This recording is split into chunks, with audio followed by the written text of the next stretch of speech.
இதை எடுங்கம்மா, எடுங்க அப்படியே.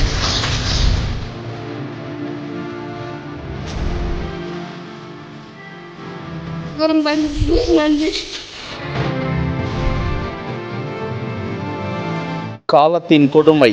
கணவன், மகன், மருமகன் இருவருமே மறித்து போய்விட்ட நிலையில் புதிதாய் உதித்து ஓடி வந்த நல்ல உள்ளம்.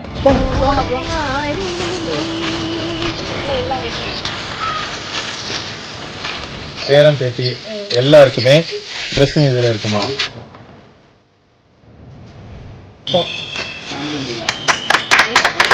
துணிமணி உள்ளிட்ட தேவையான பொருட்களையும் 2 லட்சம் பணத்தையும் கொடுத்து தாயை அரவணைத்த நல்ல உள்ளம். கவலைப்படாம இருங்க, நீங்க அப்படியே இந்த இதை எடுங்கம்மா, எடுங்க அப்படியே.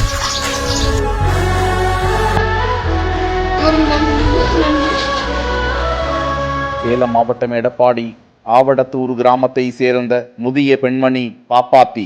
இவருக்கு ஒரு மகனும் மகளும் இருந்த நிலையில் பனையேறி தொழிலாளிகளான இவர்களது குடும்பத்தில் 13 வருடத்திற்கு முன்பு இவரது கணவர் பனை மரத்தில் இருந்து விழுந்து இறந்திருக்கிறார். அடுத்ததாக வேலுவின் மருமகன் சுப்பிரமணியும் 3 வருடத்திற்கு முன்பு பனைமரம் ஏறிய போது பாம்பு கடித்து உயிரிழந்து விட்டாராம். இதனால் பார்வையற்ற பிள்ளையை வைத்து கொண்டு மகள் மிகவும் வறுமையில் சிக்கி தவிக்கிறாராம். நம்பி இருந்த மகனுக்கும் சிறுநீரக கோளாறு ஏற்பட்டு அவரும் உயிரை விட்டுவிட மகன் கோவிந்தராஜிற்கு பள்ளிக்கு செல்லும் 3 குழந்தைகளும் மனைவியும் இருக்க அந்த குடும்பமும் வாடி வதைந்து கொண்டிருக்கிறதாம்.